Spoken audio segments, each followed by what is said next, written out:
Is this something that regular people is gonna buy? What's up, 2L family? Welcome back to the channel. It's your main man, Boots and Rails. Hey, I got a good one for you today. We're gonna be talking about that right there over my shoulder. That's the new one from Harley. No, it's not mine. It's just on my desktop as a wallpaper. So we're gonna dive deep into it. But before we do me a favor, hit that like, share, comment, and subscribe. You subscribe, you'll be a part of the 2L family. That's all you gotta do is hit the button. Don't cost you nothing, and you're a part of the 2L family, a positive group in the motorcycle community. So let's dive right into it. And today we're gonna be talking about one of the biggest topics in the motorcycle community.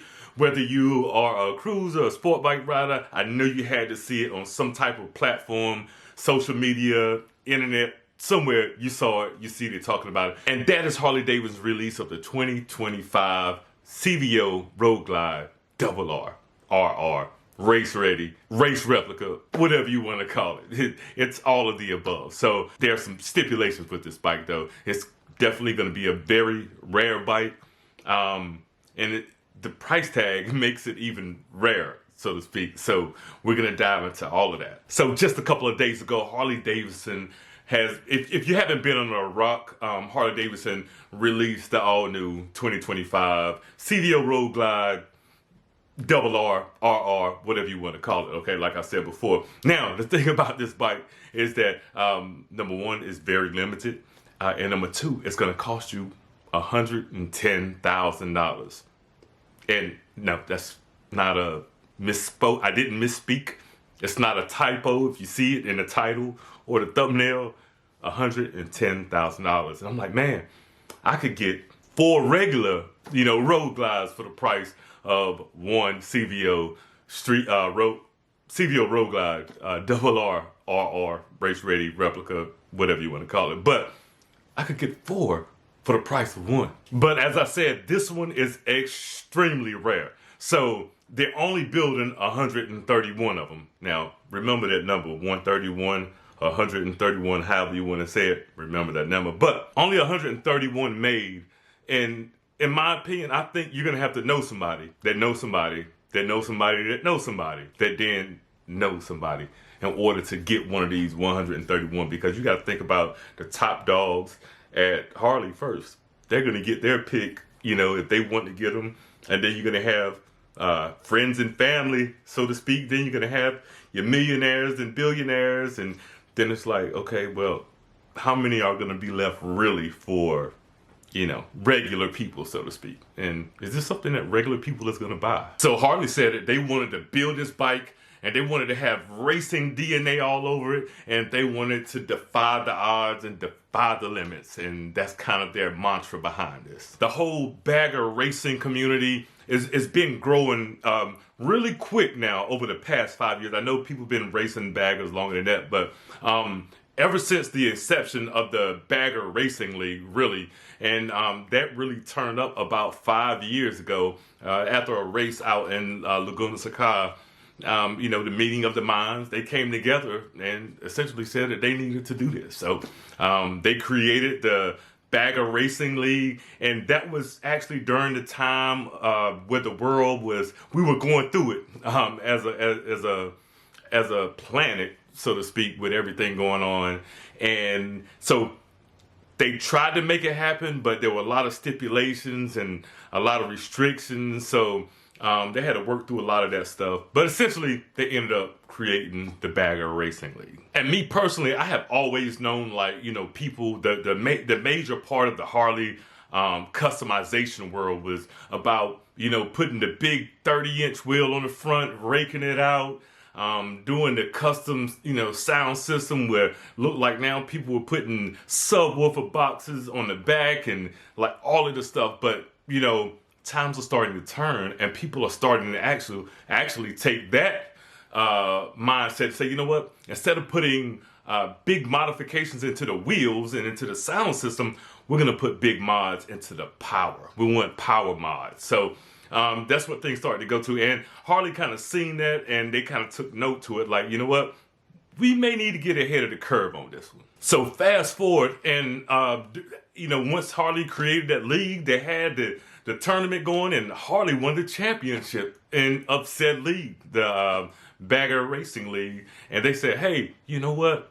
We want our people, our supporters, our fans, our riders to experience what we experienced out here with this bike on the track. Well, at least 131 of them. And that's where the all-new 2025 CVO Road Glide RR comes in at. And once again, for those that don't know what the RR stands for, or the new riders, it stands for either race ready or race replica, depending on who you're talking to or what brand you're dealing with. So it's basically saying, hey, this is a race capable bike. And I know you want all the details of this bike, and we're gonna get right into it because I know a lot of you out there, you like numbers. Some people like to just see pictures and hear the glitz and glamour, but I'm gonna dive into just about every single number that you could imagine hearing about this bike. And with this build, Harley-Davidson, they wanted to be innovative with the aerospace type materials and building this bike.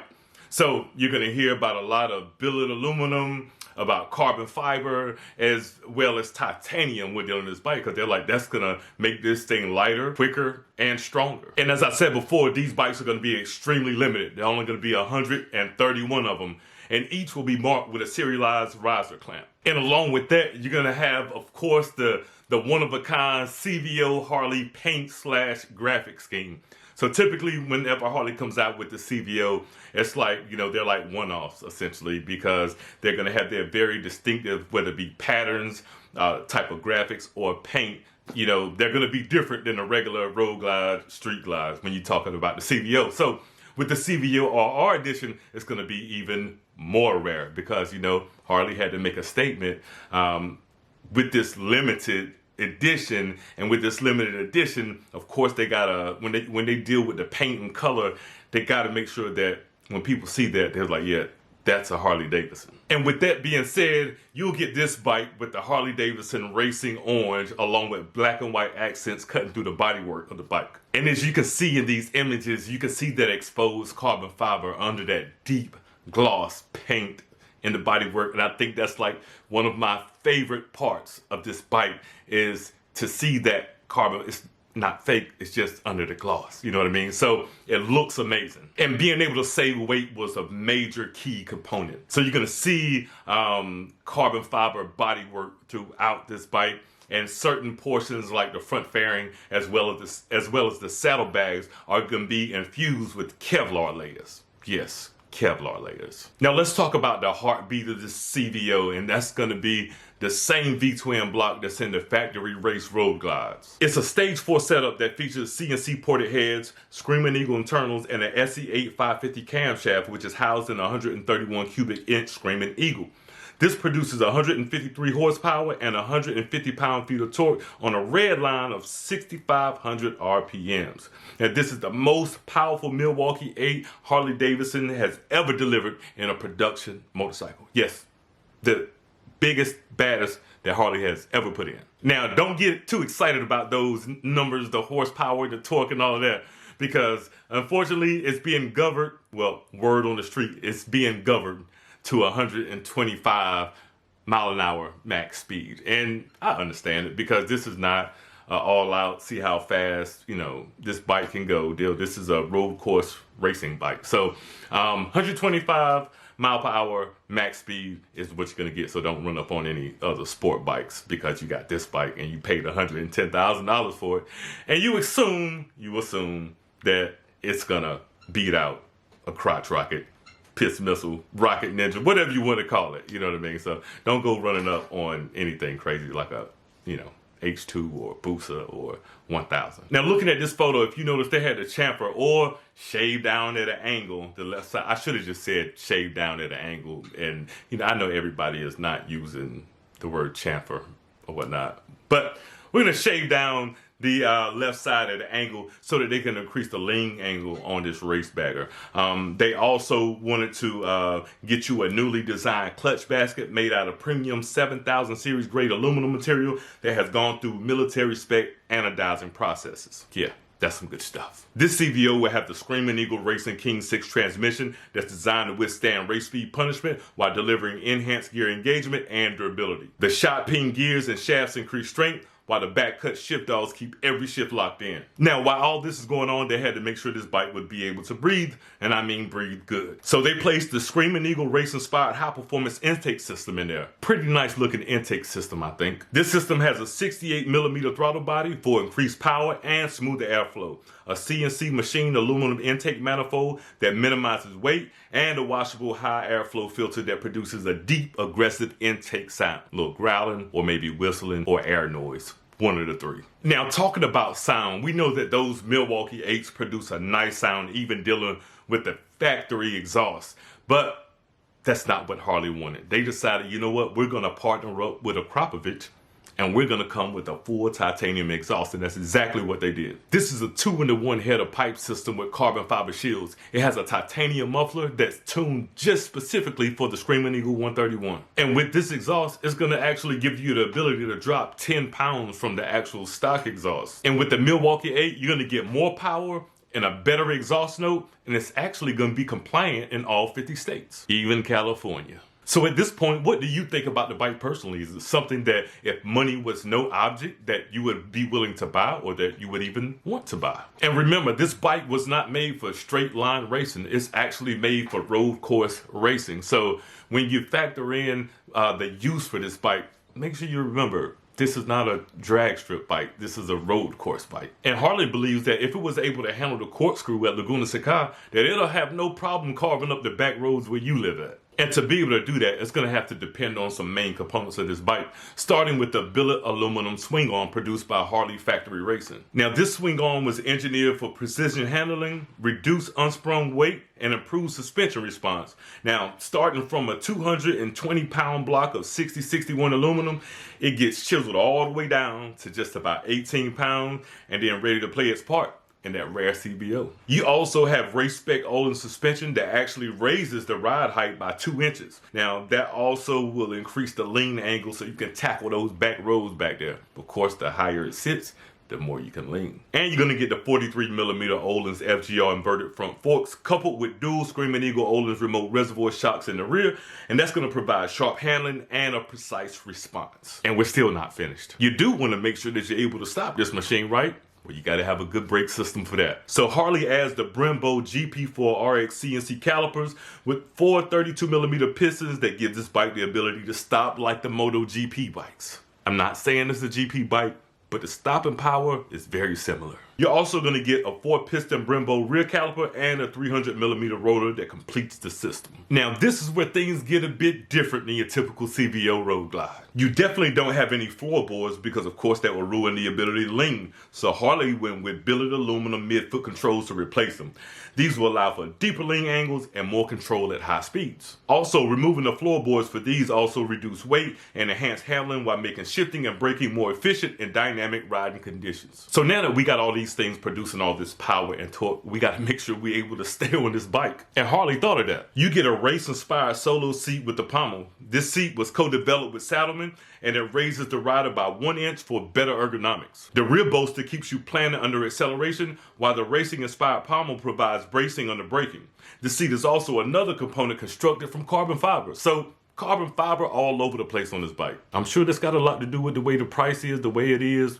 Well, not all the way, but partially. So to continue with the weight loss venture, Harley said, you know what? Next is the wheels. They decided to go with cast aluminum wheels that are designed to minimize mass and unsprung weight. These black wheels enhance suspension response and handling performance. And as a bonus, you get the CVO RR logo or RR logo laser etched in the front wheel. I think that's pretty cool. Now let's talk about some of that race technology. Now, although this bike was made for the track, it has some amazing advanced technology features. Not just your standard ABS or your standard traction control or your standard ride modes. It takes it a step higher. You're gonna have 9 overall selectable ride modes, but your track and track plus mode, those are gonna be for your more spirited riding. Now, the track mode was developed alongside the rider Kyle Wyman. This was in order to fine-tune the throttle response, braking, and traction control for the best performance. Now, the track plus mode pushes it a bit further. This is going to be dialing back some of those rider aids, and it's going to be for the more experienced and advanced rider. I know some of y'all don't like those rider aids. It's going to dial back things like your ABS, your electronic link braking, as well as your traction control. Now this bike has what I call the big screen of screens. It comes with a 12.3-inch TFT touchscreen that delivers a bright and intuitive interface. It's powered by a Skyline operating system and comes with Apple CarPlay, Bluetooth, and embedded navigation. Now you also get a very high performance audio system from Rockford Fosgate. This stage 3 audio system pushes out about 500 watts of high output through 6.5-inch three-way Faren speakers for a clean and crisp sound. Can't beat Rockford Fosgate. They're OGs. And you know, Harley always had to have that distinct look over the years. No matter what generation of bike they have, it's going to be, you know, that front end, especially with the Road Glide. So you're going to get the signature LED lighting with enhanced visibility while sharpening the bike's aggressive stance and its aerodynamic profile. Harley says not only will you get performance, but you're going to get precision with every single detail. Now, I didn't forget about safety when it comes to this bike because Harley didn't forget about safety. So we're going to run through the major safety components and rider aids that's going to assist in everyday riding with this bike. You have ABS and electronic link braking, traction control, drag torque slip control, vehicle hold control, tire pressure monitoring system, cornering enhanced ABS, ELB, TCS, and DSCS. That was the drag torque slip control. With all that being said, along with the basic safety functions and like your ABS and your traction control and your drag torque control, Harley also gives you the benefit of having those be able to be modified and adjusted and basically come into play while you're in a curve or in a turn. Curve, turn, however you want to call it. So let's recap and talk key numbers. This CVO RR is 96 inches long and 36 inches wide. You have a seat height of 29 inches and a ground clearance of 6.3 inches. You also get a 26-inch rake with a 6.7-inch trail. You get a wheelbase of 64.4 inches and it's going to come with a 19-inch front wheel and an 18-inch rear wheel. You get a 6-gallon fuel tank. The bike is going to hold about 5 quarts of oil and it weighs in about 785 pounds. That Screaming Eagle 131 is going to have a bore of 4.310 and a stroke of 4.5 inches. That engine being a 131 is telling you that there is 131 cubic inch and it has a compression ratio of 11:1. It also comes with an electronic sequential port fuel injection system. And when it comes to performance, you're going to get 150 pound-feet of torque at 4,750 RPMs, and you're going to get 153 horsepower at 5,750 RPMs. The max lean angle on the right is going to be 37 degrees, and on the left is going to be 36 degrees. As I said before, that infotainment system works on a 12.3-inch TFT touchscreen operated by the Skyline operating system. And you're going to get 250 watts per channel. That's on 2 6.5-inch speakers. So hearing all that, and if once again money isn't an object, would you purchase the 2025 CVO Road Glide RR, however you want to call it? Me personally, if money isn't an object, why not? You know, like me, myself, I like rare things. Right now, I have a 25th anniversary Hayabusa. So when it comes to having special, limited, or, you know, different types of editions like that, I'm all game. But the way my budget is set up right now, unfortunately, this one isn't in there. And probably even if it was, I probably don't know the person that needs to know the person that needs to know the person in order to get one. So $110,000 for a motorcycle, never thought I'd see the day, but I seen it day before yesterday. So if you haven't already, do me a favor, hit that like, share, comment, and subscribe. Subscribe to join the Two Wheel family. We're a positive part of the motorcycle community. I know there can be some negativity out there, but we push all positive vibes over here. So hit that subscribe, and then you'll be a part of the Two Wheel family. And until next time, it's your main man, Booster Rails, and I hope we don't have another $100,000 motorcycle. But if we do, of course, I'll cover it. I'm out of here. Peace.